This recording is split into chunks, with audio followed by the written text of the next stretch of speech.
ka-spy, sir, may tanong po ako. Ano pong pinagkaiba ng frustrated murder sa attempted murder?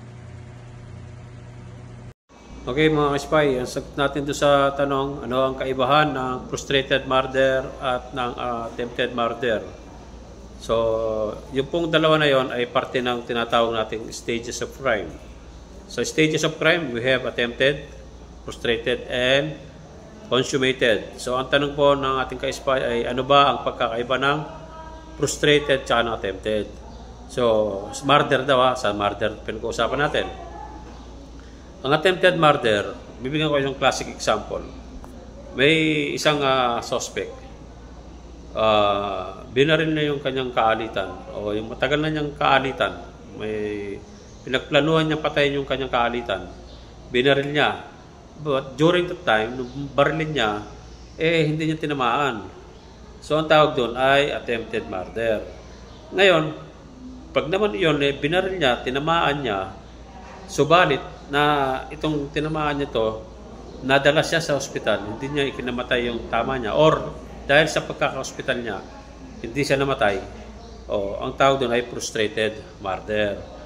Kung ito naman, binaril niya, tinamaan at namatay kahit na nadala sa ospital or on the spot namatay, ang tawag doon ay consummated murder. So, yun po ang pagkakaiba nun.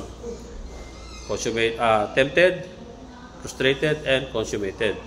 Yung all the acts of execution na gawa mo, yung plano mo, nakatuparan mo, naisa katuparan mo, papasok siya sa murder. Ano? So ngayon, ito naman, may kaibahan po tayong elemento. Kapag po yung, halimbawa, bigyan ko yung classic example ng isa pa, magtatalunan to. Binaril mo, subalit tinamaan mo sa daliri lang. Tinamaan mo daliri lang. Hindi pa rin siya papasok na frustrated. Kasi sabi ng batas, may decided case dyan na hindi niya ikamamatay yun. Daliri lang tinamaan. Magpo-fall pa rin siya sa attempted murder. So yan po guys, kung meron kayong komento dyan, mag-comment kayo, mag-suggest kayo dito sa discussion na to para po mas lumawak po ang ating unawain. Salamat mga ka-spy, maraming salamat.